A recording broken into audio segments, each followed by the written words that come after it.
We got a big weekend coming up with UFC 300 right around the corner. We have matchups set to make history in the octagon. This is one you do not want to miss. I've teamed up with DraftKings Sportsbook, and we're going to bring you closer to the action.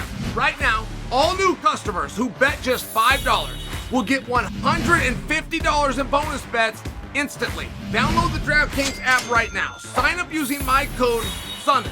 DraftKings, the crown is yours. Stay in on the action and use your bets for DraftKings same-game parlays for a shot at an even bigger payout. Combine multiple bets together from the same fight, including total rounds and method of victory. If sports betting is not yet available in your state, you can still join in on all the fun with DraftKings Daily Fantasy and have the shot to win bigger prizes. Download the DraftKings Sportsbook app right now. New customers sign up using the promo code SONNEN. Bet just $5 and you will get $150 in bonus bets instantly. That's promo code SONNEN only at DraftKings Sportsbook. Who has the most to lose at UFC 300? Now, hopefully you guys are checking out Daniel Cormier and me, Good Guy, Bad Guy, over on ESPN. Hopefully you guys are checking that out.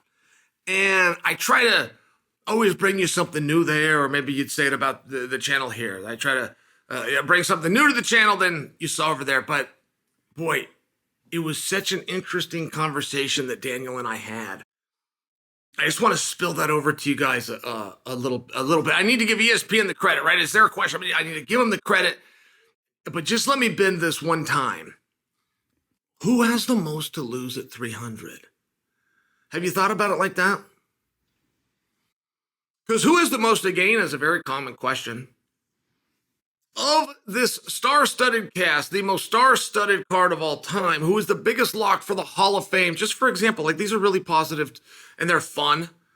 They're fun, meaningfully engageable topics, but who has the most to lose? I think that question is very clear. I think it's Justin Gaethje. Now, there's a couple of things in our sport that you just can't do. You can't call out somebody smaller than you, for example. Can't be done. You also can't get whipped by somebody you're bigger than. And that is the perception here with Justin Gaethje. And things could go from bad to worse. Listen, Justin's the BMF champion. He's also the number one contender. Justin, according to Justin, has a title fight with Islam secured. He just doesn't have the next title fight with Islam secured. I mean, this is an interview Justin Gaethje put out yesterday. He said Islam's going to fight in June, Islam's going to fight in November. Neither Max or I can be ready by June.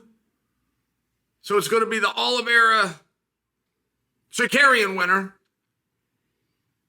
And either Max or I will be the one that picks up in November. Now, that's not set anywhere in stone. Someone's convinced Justin Gaethje. Justin doesn't the foggiest idea what he's talking about, but he's repeating things that somebody else has told him.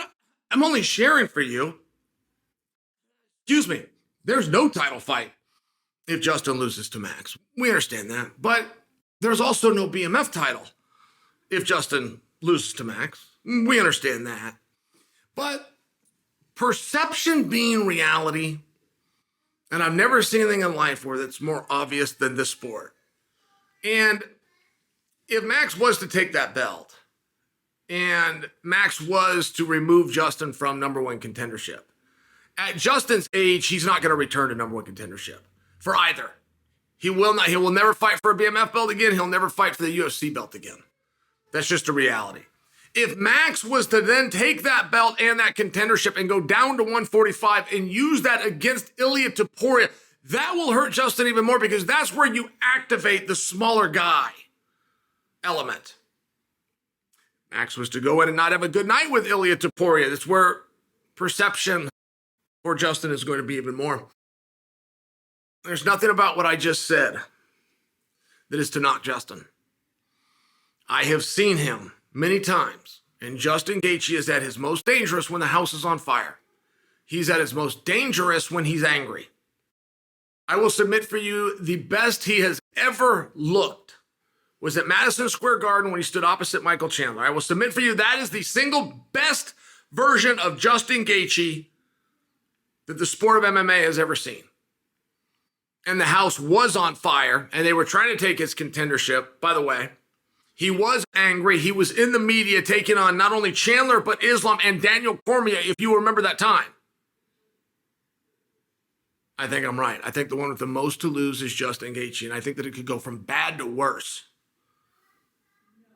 Not only do you lose the contendership and lose the strap, right? Nobody else has two things they can lose in one night. Not only do you lose both of those instantly, depending on what Max does in the future, perception, you could get beat again.